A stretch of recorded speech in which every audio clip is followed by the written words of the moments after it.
This is Sadia. आज हम start करेंगे with checklist of the chemical bonding. और केमिकल बॉन्डिंग का फर्स्ट टॉपिक जो हमारा हो रहा होगा वो होगा हमारा Lewis acids and Lewis base. तो जैसे स्टार्ट हम लेविस एसिड्स का करते हैं तो लेविस एसिड्स मींस ये तीन टाइप के होते हैं लेविस एसिड्स। पहला पॉजिटिवली चार्ज, दूसरा न्यूट्रल और तीसरा मल्टीपल बॉन्ड स्पीसीज। ये तीनों क्या होते हैं हमारे लेविस एसिड्स। और लेविस एसिड्स तीनों प्रकार के, इन तीनों में एक सबसे जो कॉमन चीज है वो है हमारा वैकेंट और वाइटल। तो आज से हमें क्या याद रखना है कि लेविस एसिड्स मींस वैकेंट और वाइटल।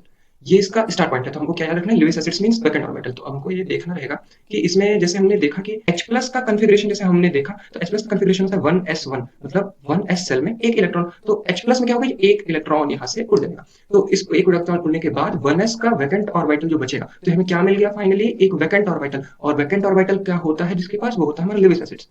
चलिए दूसरा एग्जांपल देख लेते हैं। दूसरा एग्जांपल जैसे हमारा Na प्लस की बात जैसे हमने देखी तो Na प्लस में हमने देखा कि यहाँ पे 3s में एक इलेक्ट्रॉन होता है सोडियम में, परंतु Na प्लस में ये 3s1 का जो एक इलेक्ट्रॉन होगा वो बाहर जंप कर जाएगा। तो यहाँ से क्रिएट होगा 3s0, जिसे जो होगा वैकेंट ऑर्बिटल। और अभी हमने सीखा क्या कि vacant orbital means Lewis acids. फिर चलिए फिर उसके बाद सेकंड पॉइंट, हमारा पहला पॉइंट हमारा क्लियर हो गया कि पॉजिटिवली चार्ज कैसे लेविस एसिड्स होते हैं। ये बात होने के बाद अब सेकंड पॉइंट हमारा आ रहा होगा कि न्यूट्रल स्पीसीज। ये न्यूट्रल स्पीसीज भी हमारे लेविस एसिड्स होते हैं। जैसे फॉर एग्जांपल होता है हमारे SiCl4, PCl3 और PCl5। अब ये कैसे हैं इसको देखते हैं। तो इसको देखते हैं। SiCl4 में वैकेंट ऑर्बिटल किसके पास देखा जाता है, जनरली वैकेंट ऑर्बिटल हमेशा प्रेजेंट होता है सेंट्रल मेटल एटम के ऊपर। सेंट्रल मेटल एटम इसमें कौन है, Si। तो Si का कंफिग्रेशन लिखते हुए 3s2 3p3, मतलब S में 2 इलेक्ट्रॉन और P में 3 इलेक्ट्रॉन। तो Si में यहाँ Si+4 में है, Cl-1 में +4 में इसके पास चार चार शेल्स प्रेजेंट हो जाएंगे जो हाइब्रिडाइजेशन में पार्टिसिपेट करेंगे। तो ये अपना एक इलेक्ट्रॉन, क्योंकि इसके पास 3D खाली है तो 3D में भेज रहा होगा। तो यहाँ पे हमें पता है कि जैसे 3D में एक इलेक्ट्रॉन यहाँ गया, ये वाला, परंतु बाकी के ये जो चार ऑर्बिटल्स होंगे वो तो खाली होंगे।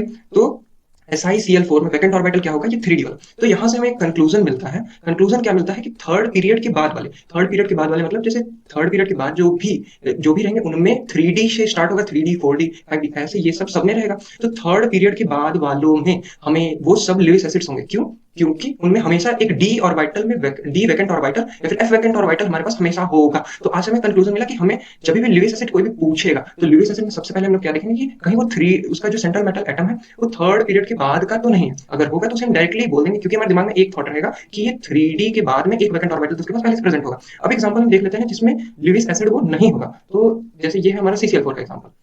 तो CCl4 में जैसे हमने देखा कार्बन कार्बन का 2s2 2p प्रेजेंट नहीं है, सब में एक एक पार्शियली इलेक्ट्रॉन्स फील्ड है। इस वजह से यहाँ पे no vacant orbital, vacant orbital meaning this one. तो ये वैकेंट ऑर्बिटल हमारा प्रेजेंट नहीं है, तो ये लेविस एसिड हमारा नहीं होगा। तो अब से अभी तक हम लोग ने क्या क्या कवर कर लिया, एक पॉजिटिवली चार्ज वाले को और एक न्यूट्रल स्पीसीज को। न्यूट्रल स्पीसीज में कैसे दिखेंगे, जनरली हम सेंट्रल मेटल एटम का कन्फिग्रेशन लिखेंगे। सेंट्रल मेटल एटम की कन्फिग्रेशन में अगर वैकेंट ऑर्बिटल प्रेजेंट हुआ तो हम उसे लेविस एसिड कह देंगे उसके ऑक्सीडेशन स्टेट में। तो अभी हम लोग ने यहाँ पे एक और बात पढ़ी क्या कि थर्ड पीरियड के बाद वालों में डी या फिर एफ ऑर्बिटल सेकंड पीरियड का एलिमेंट है। तो सेकंड पीरियड के एलिमेंट में हम लोग ने देखा क्योंकि 2D पॉसिबल नहीं है तो ये लेविस एसिड नहीं होगा, क्योंकि यहाँ पे एक वैकेंट ऑर्बिटल की एब्सेंस है। इसके लिए हम लोग देखेंगे ये वाला पार्ट। तो मल्टीपल बॉन्ड स्पीसीज में फॉर एग्जांपल जैसे हमारा CO2 हो गया, तो CO2 में हम एक बात तो देखेंगे कि CO2 में रेजोनेंस के कारण ये बॉन्ड जो मल्टीपल, ये सेकंड जो बॉन्ड होगा ये फ्लक्चुएट करता रहेगा, कार्बन ये मूवमेंट होता रहेगा यहाँ पे। तो यहाँ पे कार्बन के ऊपर एक डेल पॉजिटिव चार्ज हमेशा रहेगा। तो अभी तो हम लोग ने देखा क्या देखा कि कार्बन पे del positive charge meaning carbon पे वैकेंट। अब आगे थोड़े से बात कर लेते हैं कुछ एक्सेप्शंस के बारे में। तो यहाँ पे दो एक्सेप्शंस हमें जो जनरली केस में ध्यान रखने पड़ते हैं वो ये है। पहला जो एक्सेप्शन होता है वो होता है AlF3 का। AlF3 देखते ही हमारे दिमाग में आएगा कि Al+3 में Al सेंट्रल मेटल एटम का कन्फिग्रेशन लिखेंगे तो ये तो Al+3 है तो उसमें तो वैकेंट ऑर्बिटल प्रेजेंट होता है। तो क्यों नहीं ये एक लेविस एसिड होता है? क्यों? इसका कारण ये होता है कि ये एक आयनिक कंपाउंड होता है। आयनिक कंपाउंड होता है तो हम लोग ने जो लेविस एसिड की प्रॉपर्टी पढ़ी वो सिर्फ कोवेलेंट कंपाउंड्स के लिए थी। जैसे हम लोग ने देखा तो अगर क्वेश्चन ये पूछता है कि Al+3 में लेविस एसिड होगा कि नहीं, तो Al+3 जो होगा उसमें वैकेंट ऑर्बिटल प्रेजेंट होगा, तो Al+3 अपने आप में लेविस एसिड होगा, परंतु AlF3 लेविस एसिड नहीं होगा। क्यों? क्योंकि ये आयोनिक है। मेटल एटम के पास वैकेंट ऑर्बिटल प्रेजेंट होता है, जो हम लोग ने जनरली बात की थी। तो ये भी एक्सेप्शन होता है। वो कैसे? वो ऐसे कि ये इसमें नाइट्रोजन सेंट्रल मेटल एटम के पास वैकेंट ऑर्बिटल नहीं होता है।